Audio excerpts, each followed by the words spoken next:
Hi, and welcome to Cover Brand, where we cover all things branding, marketing, and advertising to help you understand what the hell branding is and how it works to grow your business.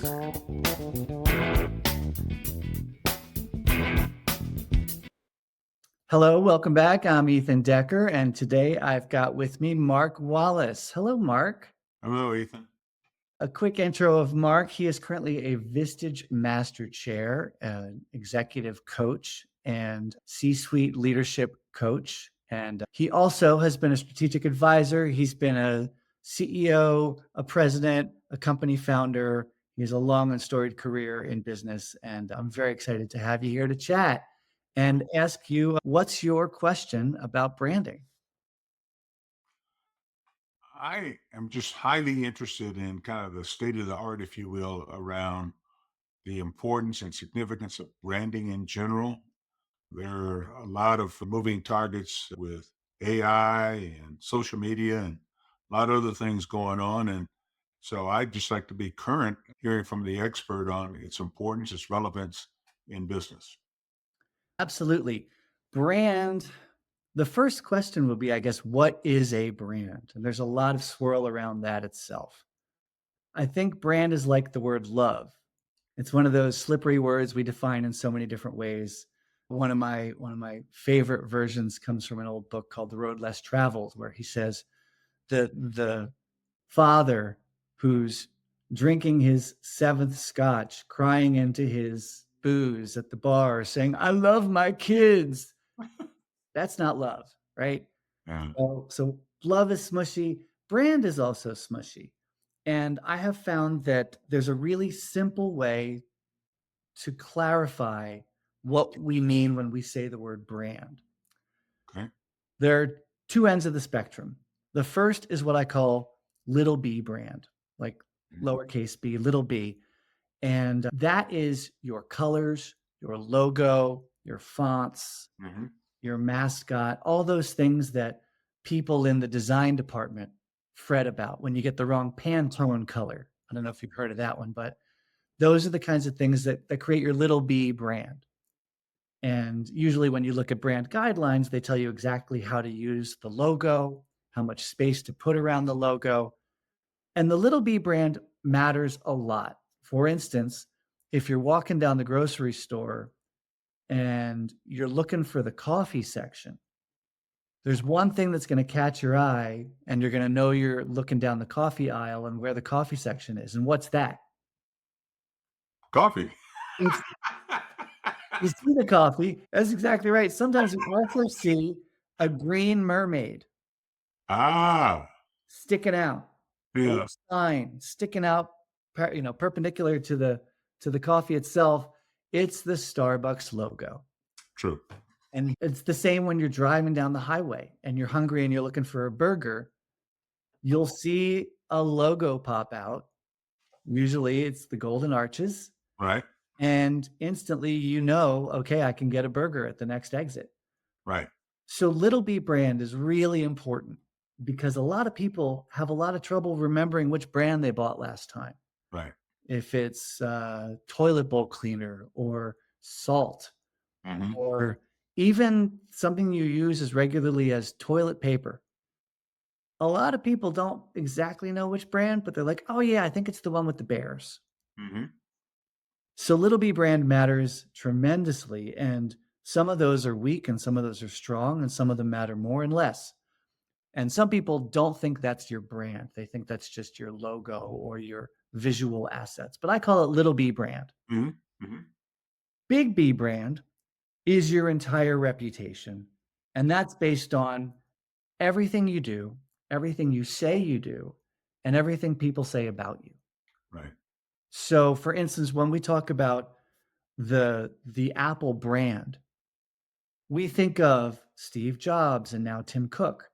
We think of the beautiful electronics that they make and the screensavers and the Mhm. tactile feel, right? We think about the unboxing. I don't know if you've ever gotten an Apple product, but they design it so the boxes open slowly because there's a little suction to them. Okay. Makes it more dramatic.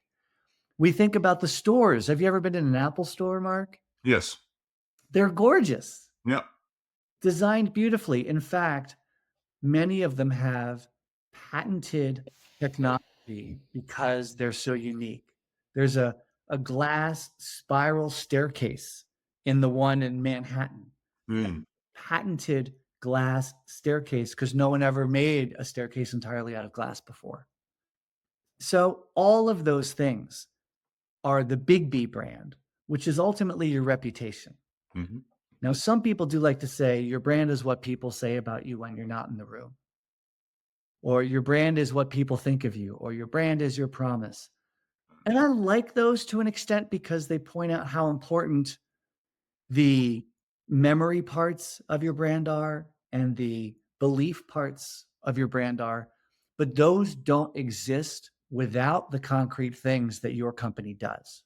So, in other words, Apple would not have its brand, its reputation, without the beautiful aluminum chassis of all of its electronics, and without Steve Jobs, and without the Apple Store. So while the belief people have about your brand is an essential piece of your Big B brand, it's not sufficient. Nonetheless, Big B brand is everything. It's when you think about your company and the valuation of your company, that's your brand. And a very, very shorthand is to call it just your reputation. So, similarly, when we talk about a personal brand is really a cheesy way to say, what's your reputation? mhm, Just what are you known for? And if you wear bright orange track jackets all the time, that might be part of your reputation and your brand. Or if you always wear a bow tie, like Tucker Carlson, like he does, that's part of his reputation and his brand. Separating big B brand from little b brand is a really helpful exercise just to help avoid confusion. mhm, And then, secondly, once you separate those two, it's really fun to see who loves one and hates the other. mhm, There's some people who are all about little b brand, the logo, the mascot, the Pantone color, but they don't think about things like the service or the quality of the product or the cleanliness of the store. mhm, But all of those things matter for big B brand. And similarly, some big B brand people who only talk about what your brand means and what's the brand promise, they seem to give short shrift to little b brand, to the logo and the colors. I think that's not important, mhm. but it's vitally important. And they often obviously play together. And you can make them play together. For instance, what is the Starbucks logo? It kind of looks like a king of some sorts, uh, Mhm. with the green and white. Green and white, you got the color right. There's some kind of crown thing going on Yeah, there. There's some royalty thing going on. I love it that you said king. It's actually a female. right. Okay. That's totally normal. Again, most people don't know the logo for their toilet paper either. Uh, Right. a regular Starbucks customer might remember it's a female, it's a maybe a princess, maybe a queen, maybe they'll even remember she's kind of a mermaid. Mm, Technically, she's a siren. She's one of those mythical creatures that live on the rocks off the shore and call their siren song to the sailor. And the sailors get wooed by her song and they crash into the rocks. And then I guess she eats them or something like that. But didn't there's, know that. huh? Didn't know that, and I've actually been to their headquarters. See, I love that too, that you've been to the Starbucks headquarters and even you don't know their brand story. Right. And again, the big B brand lovers, they think the brand story is what it's all about. But most of us can barely remember she's a green and white mermaid slash princess slash siren. And then again, when you're just looking for a quick cup of coffee at the airport, boom, when you see that logo, you don't have to know whether it's male or female. You just have to be able to recognize it and say, there's coffee. Mhm, And little b brand matters a lot because most people don't want to think about most brands, mhm. right? You don't want to think about your toilet paper, do you? No. You don't want to have to think about which brand of tissues or which brand of toothpaste you got last time that you liked. Right. You just want to remember enough oh yeah, that's the brand I got, and recognize it. So I'm a big fan of separating out big B brand and little b brand. That's my very non-technical way to talk about it. And it oversteps and gets around some of those issues of, is your brand your promise or not? Well, it kind of is in a big B brand way. And then I also like to point out, yes, both big B brand and little b brand are important, Right. and they can work together because actually, if you've got a cute mascot or a cute logo, Hmm. that cuteness can help with your reputation. Right. Geico is an amazing example of this. Geico is a serious business in a somber category. It's insurance. Hmm. And insurance isn't fun. It's not Disneyland. Insurance is when your house burns down, or you get in a car crash, or someone gets injured. It's not fun. And yet, the Geico Gecko, as part of their Little B brand, has turned Geico, in terms of its reputation, into a fun, friendly brand. And why does he have I think it's a British accent, or is it Australian? Yeah. I don't know. It doesn't really matter. It's just like the Starbucks character. It doesn't really matter if it's a king or a princess. You can recognize it right away. And that Little B brand, Gecko, has had an incredible impact on the big B brand reputation of an insurance company, which is, again, seemingly very dry and very somber. I have a question. Yes, sir.